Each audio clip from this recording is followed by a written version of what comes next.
स्वागत है आपका इस नई कहानी में। आशा करती हूँ आप सभी ठीक हो दोस्तों। दोस्तों क्या बताऊँ पिछले कुछ दिनों से मेरी तबीयत सही नहीं थी, इसलिए मैं आपके लिए कोई वीडियो नहीं ला पाई थी। उसके लिए मैं आप सबसे हाथ जोड़कर माफ़ी माँगती हूँ। आशा करती हूँ कि आप मुझे माफ़ कर देंगे। तो चलिए शुरू करते हैं। दोस्तों, मेरा नाम दिया है और मैं देहरादून की रहने वाली हूँ। मेरी फैमिली में मम्मी-पापा और मेरा एक छोटा भाई है, जिसका नाम विजय है। मेरी उम्र 21 साल है और मैं बीकॉम के दूसरे साल में हूँ। मेरा रंग एकदम फेयर है और मेरी हाइट भी काफ़ी अच्छी है। मैं अट्रैक्टिव लगती हूँ दिखने में और मुझे देखकर लड़कों के जो उस्ताद हैं ना, वो अक्सर खड़े हो जाते हैं और कई बार मैंने उसे लड़कों को अपने उस्ताद को मसलते हुए भी देखा है दोस्तों। मेरे पापा वैसे एक सरकारी नौकर है लेकिन वो बाहर ही रहते हैं और मेरी मम्मा भी एक सरकारी टीचर है, तो वो भी अपने काम से बाहर ही रहती है। ठीक है दोस्तों? और मैं घर पर और मेरा भाई ही रहते हैं, मेरी मम्मा भी ड्यूटी करती है। ज़्यादातर वह भी बाहर ही रहती है। मेरा भाई 12th क्लास में है, उसका एक दोस्त है जिसका नाम विक्की है।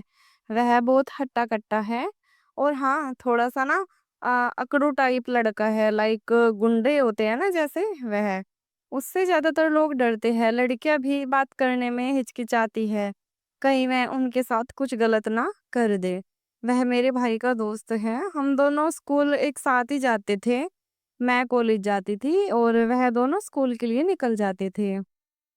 बट मुझे विक्की बहुत ज़्यादा पसंद था। मन-मन में मैं उससे प्यार करती थी। प्यार क्या, मैं चाहती थी कि वह मेरे साथ वह सब कुछ कर ले, जो उसे करना चाहिए। वह भी मुझे देखता ही रहता था। उसकी निगाहें मैंने पढ़ ली थी। मुझे पता भी था यह क्या चाहता है, लेकिन एक समय का इंतज़ार था और मैं तो खुद उसे गर्म करने का कोई मौका नहीं छोड़ती थी। मेरी इन सब बातों को मेरा भाई भी समझने लगा था। एक दिन उसने मुझसे पूछ लिया, क्या तुम विक्की को पसंद करती हो? मैं थोड़ा डर भी गई थी। मैंने कहा, तुम ऐसा क्यों पूछ रहे हो? विक्की बोला, "अ- वह अच्छा लड़का नहीं है।" मैंने कहा, मैं उससे शादी नहीं करना चाहती हूँ, बस ऐसे ही। वह समझ गया और बोला, अच्छा मतलब उसे टाइम पास आइटम समझती हो। मैं हंसी। उसने मुझसे कहा, यार तुम सही समझ रहे हो, मेरे भाई ने कहा, मगर वह तुम्हें गलत नज़रिए से देखता है। मैं नहीं चाहता कि वह तुम्हें देखे और इसलिए उससे दूर रहने के लिए बोल रहा हूँ। दिया बोली, तो इसमें क्या गलत है? मैं कोई निमट थोड़े ना जाऊंगी उसके ऐसे देखने से। अगर वह ऐसे देखता है जैसे तुम ठीक समझो, ठीक है दिया, जैसा तुम्हें अच्छा लगे। अब मैं तुम्हें कुछ भी नहीं बोलूंगा। मेरा भाई ऐसा कहकर चला गया, लेकिन मैं ऐसा करना चाहती थी जिससे मेरी अंतरात्मा खुश हो जाए। मैं उसके उस्ताद के साथ खेलना चाहती थी। हम दोनों के बीच उस तरह का खुलासा होना मेरे लिए एक अच्छी बात थी। एक दिन मेरे कॉलेज में प्रोग्राम था, तो उस दिन मैंने शॉर्ट्स पहन रखी थी और मेरा टॉप काफ़ी डीप नेक था और मेरी जो शॉर्ट्स थी वो भी काफ़ी छोटी थी। इसके साथ ही मैंने अंदर कुछ भी नहीं पहना था। मैं कॉलेज गई, इधर सारा प्रोग्राम चला हुआ था और मेरा भाई और विक्की भी वहाँ पर आए हुए थे। फिर मैं कॉलेज से लौटने लगी। वहाँ पर विक्की और मेरा भाई मेरा इंतज़ार कर रहे थे।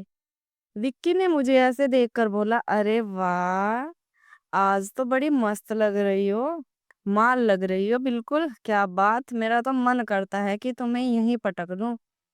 मेरा भाई कुछ भी नहीं बोला क्योंकि वह विक्की से डरता था और वह मुझे भी जानता था। इसलिए वह कुछ नहीं बोला। मैंने उसके मुँह से यह बात सुन ली थी।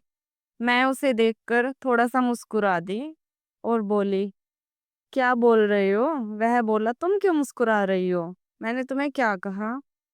अरे नहीं, नहीं, मैंने तुम्हारी बातें सुन ली है, मगर मैं ढंग से नहीं सुन पाई हूँ। वह बोला, चल रहने दे, सुनकर क्या करेगी? सीधे देख ही लेना। मैंने हंसते हुए कहा, ओहो! क्या हुआ? क्या दिखाओगे? इतनी हिम्मत कहाँ से आ गई आज तुम्हारे अंदर? उसने कहा, अपनी परफॉर्मेंस तुम्हें दिखाऊंगा डार्लिंग। ओहो, तेरी कौन सी परफॉर्मेंस बाकी है मिस्टर? एक बार बता तो दे। वह बोला, 61-62 वाली परफॉर्मेंस मैं समझ तो गई थी, लेकिन साला मुझे कौन सी परफॉर्मेंस की बात कह रहा है। मगर मैं ऐसे ही उससे पूछ रही थी जानबूझकर। मेरा भाई भी समझ गया था यह बात। वह खत्म करने के नजरिए से बोला, चलो यार घर चलते हैं, यह सब बातें बाद में कर लेना, और वैसे भी काफी समय हो चुका है। फिर हम घर के लिए निकल गए। थोड़ी देर में मौसम ने अपनी करवट ली और मौसम खराब हुआ। उसकी वजह से बारिश हुई और ओले भी बरसने लगे। मौसम काफी अच्छा हो गया था। हम बारिश में भीगने लगे। मैंने सोचा चलो आज बारिश में भीगते हुए घर चलते हैं। पर मैंने तो आज अंदर कुछ पहना ही नहीं था, और बारिश की वजह से मेरे खरबूजे साफ दिखने लगे थे। और विक्की की नजर तो मानो मेरे खरबूजों से हट ही नहीं रही थी। मैं यह सब समझ गई थी कि वह आज पक्का ना मुझे पटकेगा, खेलेगा मेरे साथ में। और वैसे भी मम्मी आज घर पर नहीं है, तो मैंने पूरा प्लान कर लिया था। मेरा भाई जो है वह मेरे लिए कोई बड़ी समस्या नहीं था, क्योंकि वह ऑलरेडी समझता था, उसको सब जानता था। विक्की मेरे खरबूजों को घूर रहा था, और मैं जो कुछ जानबूझकर चाहती थी कि वह मैं गोरे, ताकि वह मेरे साथ क्रिकेट खेलने, और मैं भी जान जान के उसको दिखा रही थी। यह सब मेरा भाई विक्की भी देख रहा था। वह समझ चुका था कि आज उसकी बहन की साथ वह होने वाला है जो वह चाहती है। हम और करीब आ चुके थे। वैसे तो हमारा घर पहले पड़ता था। जैसे ही हम ऑटो से उतरे, हम भीगे हुए थे, और मैंने विक्की को कहा तुम आज यहीं रुक जाना, घर जाकर क्या करोगे, थोड़ी देर बाद चले जाना, बारिश तेज है। वैसे भी यह कहकर विक्की भी हमारे घर रुक गया। मैंने देखा कि जो कपड़े आज सुबह धोकर सूखने डाले थे वह भी भीग गए थे, और जो कपड़े मैं पहन कर गई थी वो तो ऑलरेडी भीग ही चुके थे। तो मैंने ऊपर से एक तौलिया लपेट लिया। भाई को छींक आने लगी। जब मैं उसके सिर पर हाथ लगाकर देखा तो उसे काफ़ी तेज़ बुखार था। मैंने उससे कहा, भाई मैं तुम्हारे लिए दवाई लेकर आती हूँ। तुम एक काम करो, दवाई लेकर सो जाओ। मैंने उसके दूध में नींद की दवाई मिला दी और उसे एक पेन किलर देकर सुला दिया। उसके लिए अदरक की चाय भी बना दी थी मैंने, बाद में वो पीकर सो गया।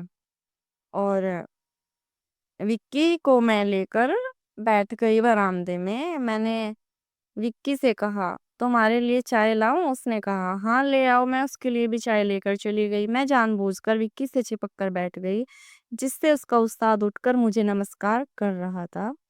थोड़ी देर बाद विक्की ने पूछा कि क्या वह सो गया। मैंने कहा, क्यों, क्या इरादा है मिस्टर तुम्हारा विक्की? उसने अपने उस्ताद की ओर इशारा करते हुए देखा। समझ जाओ। मैं भी कह दिया, चल फिर मेरे कमरे में, और क्या, ऐसे क्या होता है फिर कहने से। मैंने उसका हाथ पकड़ा दोस्तों, और अपने कमरे में ले गई। फिर विक्की के उस्ताद ने 2 घंटे जमकर मेरे साथ मस्त वाला खेल खेला, और फिर बारिश भी रुक गई थी, और विक्की चला गया। इसके बाद जब भी मौका मिलता मैं विक्की के उस्ताद के साथ में मस्ती करती। दोस्तों यह मस्ती इतनी छा जाती है ना कि मैंने सोचा भी नहीं था।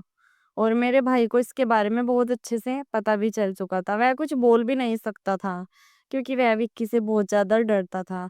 और उसके उस्ताद के अब जब भी दर्शन करने का मेरा मन करता तो मैं विक्की को बुला लेती कि आ जाओ मेरे साथ, और मुझे तुम्हारे उस्ताद के साथ में खेलना है। इस खेल में इतना अच्छा आनंद मिलता है, अब मेरा जब भी मन करता है तो मैं खेल लेती हूँ। विक्की को भी इन सब से कोई दिक्कत नहीं होती है। वह तो ऑलरेडी चाहता था कि मैं उसके उस्ताद के साथ में खेल लूँ। आपको यह कहानी कैसी लगी? अगर आप ऐसे ही नई कहानी सुनना चाहते हो तो चैनल उप्पू बादल को सब्सक्राइब ज़रूर कर लेना। धन्यवाद दोस्तों। और इस कहानी को अपने फ्रेंड्स के साथ में भी शेयर कर देना।